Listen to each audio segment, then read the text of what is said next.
ஒரு நாட்டின் பிரதமர் படிக்காத ஒரு கிராமத்துப் பெண்ணின் காலில் விழுந்து ஆசி வாங்குகிறார். ஒரு கோடீஸ்வரர் கோட் சூட் அணிந்து அமெரிக்காவில் சொகுசு வாழ்க்கை வாழ்வதற்கு பதிலாக வேட்டி கட்டிக்கொண்டு தென்காசி கிராமத்தில் அமர்ந்து உலகத்தையே ஆளுகிறார். பைத்தியக்காரன் என்று ஊரே ஒதுக்கி வைத்த ஒருவர் இன்று பல கோடி பெண்களின் ஆரோக்கியத்தை காக்கும் நாயகனாக இருக்கிறார். இவர்கள் சூப்பர் ஹீரோ படங்கள் போல கேப்பணிந்தவர்கள் அல்ல, நம்மைப் போலவே சாதாரணமாக வாழ்ந்து அசாதாரணமான சாதனைகளை செய்த தமிழர்கள். அந்த அன்சங் ஹீரோஸின் வியக்க வைக்கும் கதைகளைதான் இன்று பார்க்கப் போகிறோம். நீங்களும் ஒரு சாதனையாளராக மாற துடிப்பவர் என்றால் இந்த வீடியோ உங்களுக்கானது. முதல் கதை, சிலிகான் வேலியிலிருந்து தப்பித்த பில்லியனர். சிலிகான் வேலி உலகமே வியந்து பார்க்கும் டெக் உலகின் ஸ்வர்க்கம். அங்கு மார்க் ஜுக்கர்பர்க், எலான் மஸ்க் போன்ற ஜாம்பவான்கள் சாம்ராஜ்யம் நடத்திக் கொண்டிருக்கிறார்கள். ஆனால் அவர்கள் யாருமே செய்ய துணியாத ஒரு காரியத்தை ஒரு தமிழன் செய்தான். அவர் ஒரு தனித்தீவு வாங்கவில்லை, ராக்கெட் செய்யவில்லை. ஒரு நாள் காலை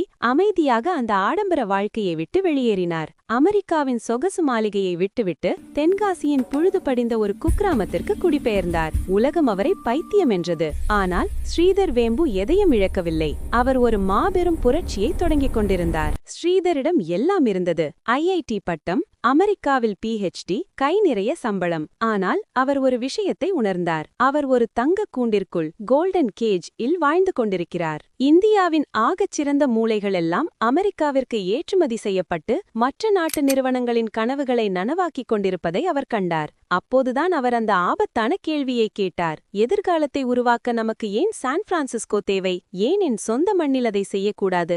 1996இல் யாரிடமும் ஒரு பைசா கூட முதலீடு வாங்காமல் ஜோஹோவை உருவாக்கினார். தன் நிறுவனத்தை விற்க மறுத்தார், பங்குச்சந்தையில் இறக்க மறுத்தார். அவர் ஒரு மர்மமான ஆட்டத்தை ஆடத் தொடங்கினார். 2019 உலகம் அதிர்ந்தது. ஸ்ரீதர் தனது தலைமை அலுவலகத்தை தென்காசிக்கு மாற்றினார். லாஜிஸ்டிக்ஸ் ரீதியாக அது ஒரு தற்கொலை முயற்சி. அங்கு அதிவேக இன்டர்நெட் இல்லை, தடையில்லா மின்சாரம் இல்லை. ஆனால் ஸ்ரீதரிடம் ஒரு ரகசிய ஆயுதம் இருந்தது, ஜோஹோ ஸ்கூல்ஸ். கிராமத்து இளைஞர்களை திரட்டினார். ஸ்டான்ஃபோர்ட் பல்கலைக்கழகத்தை விட கடுமையான பயிற்சியை கொடுத்தார். விவசாயிகளின் பிள்ளைகளை மென்பொருள் வல்லுநர்களாக மாற்றினார். அவர் வெறும் ஒரு ஆப் தயாரிக்கவில்லை, ஒரு கிராமத்தின் விவசாய நிலங்களுக்கு நடுவே டிஜிட்டல் கோட்டையை கட்டினார். இன்று 2026 நகரங்களில் உள்ள பெரிய டெக் நிறுவனங்கள் ஆட்குறைவு செய்து கொண்டிருக்கின்றன. ஆனால் தென்காசியில் பிசினஸ் எகிரிக் கொண்டிருக்கிறது.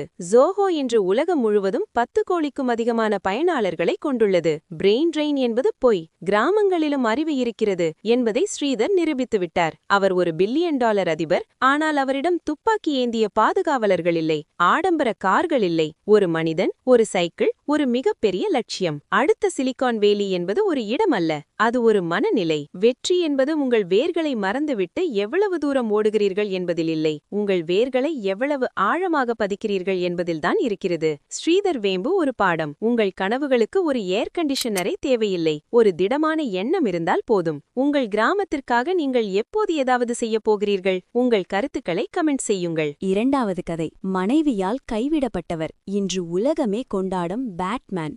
சொந்த மனைவியே வீட்டை விட்டு வெளியேறினார். பெற்ற தாயே இவரை பார்த்து பயந்து ஓடினார். ஊர் மக்கள் இவரை பிசாசு பிடித்தவன் என்று ஊரை விட்டே தள்ளி அமைத்தார்கள். அப்படி என்ன பாவம் செய்தார் இந்த மனிதன்? அவர் செய்ததெல்லாம் ஒன்றுதான். தன் மனைவியின் ஆரோக்கியத்திற்காக ஒரு ரகசிய ஆராய்ச்சியில் இறங்கினார். அந்த ஆராய்ச்சி இன்று அவரை டைம் இதழின் உலகின் மிகச்சிறந்த 100 மனிதர்களில் ஒருவராக மாற்றியுள்ளது. அவர்தான் கோவையின் பேட்மேன், அருணாச்சலம் முருகானந்தம். கதையின் ஆரம்பம் ஒரு சிறிய லேத் பட்டறையில் தொடங்குகிறது. தன் மனைவி மாதவிடாய் காலங்களில் அசுத்தமான துணிகளை பயன்படுத்துவதைக் கண்டு முருகானந்தம் பதறினார். சந்தையில் விற்கப்படும் நாப்கின்கள் ஏன் இவ்வளவு விலை? வெறும் பருத்திக்கு ஏன் இத்தனை 100 ரூபாய்கள்? ஒரு சாதாரண மனிதனாக அவர் கேட்ட இந்த கேள்வி அவரை ஒரு விசித்திரமான பாதைக்கு இட்டுச் சென்றது. அவர் பருத்தியை தேடி அலைந்தார், எந்திரங்களை ஆராய்ந்தார். ஆனால் சமூகம் அவரை ஒரு நோயாளியைப் போல பார்த்தது.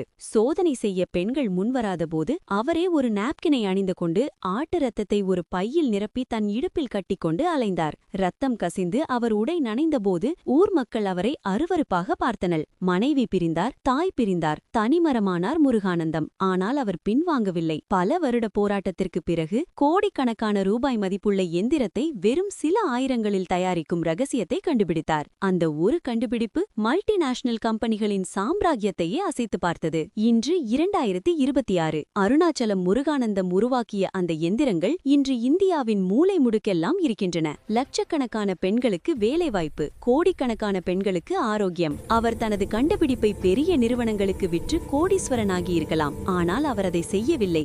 நான் லாபத்திற்காக இதை செய்யவில்லை, மாற்றத்திற்காக செய்தேன் என்று அவர் சொன்னபோது உலகமே எழுந்து நின்று கைத்தட்டியது. அக்ஷய்குமார் முதல் உலகம் முழுவதும் உள்ள தலைவர்கள் வரை இவரை போற்றுகிறார்கள். உங்களை உலகம் பைத்தியம் என்று சொன்னால் கவலைப்படாதீர்கள். ஒருவேளை நீங்கள் உலகையே மாற்றப் போகும் ஒரு கண்டுபிடிப்பின் வாசலில் இருக்கலாம். முருகானந்தத்தின் இந்த விடாமுயற்சி உங்களுக்கு எதை கற்றுக் கொடுக்கிறது? கமெண்ட் பண்ணுங்க.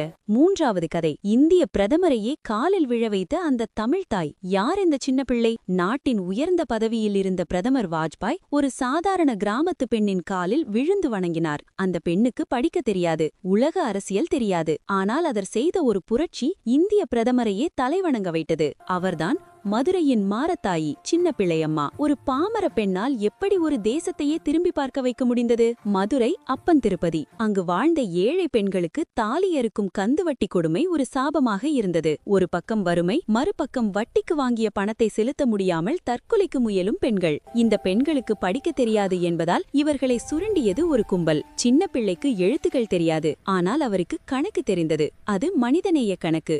நம்மை நாமே காத்துக்கொள்ள வேண்டும் என்ற வைராகியத்துடன் அவர் ஒரு சின்ன முடிவை எடுத்தார். அதுதான் கந்துவட்டி மாஃபியாவிற்கான முடிவுரை.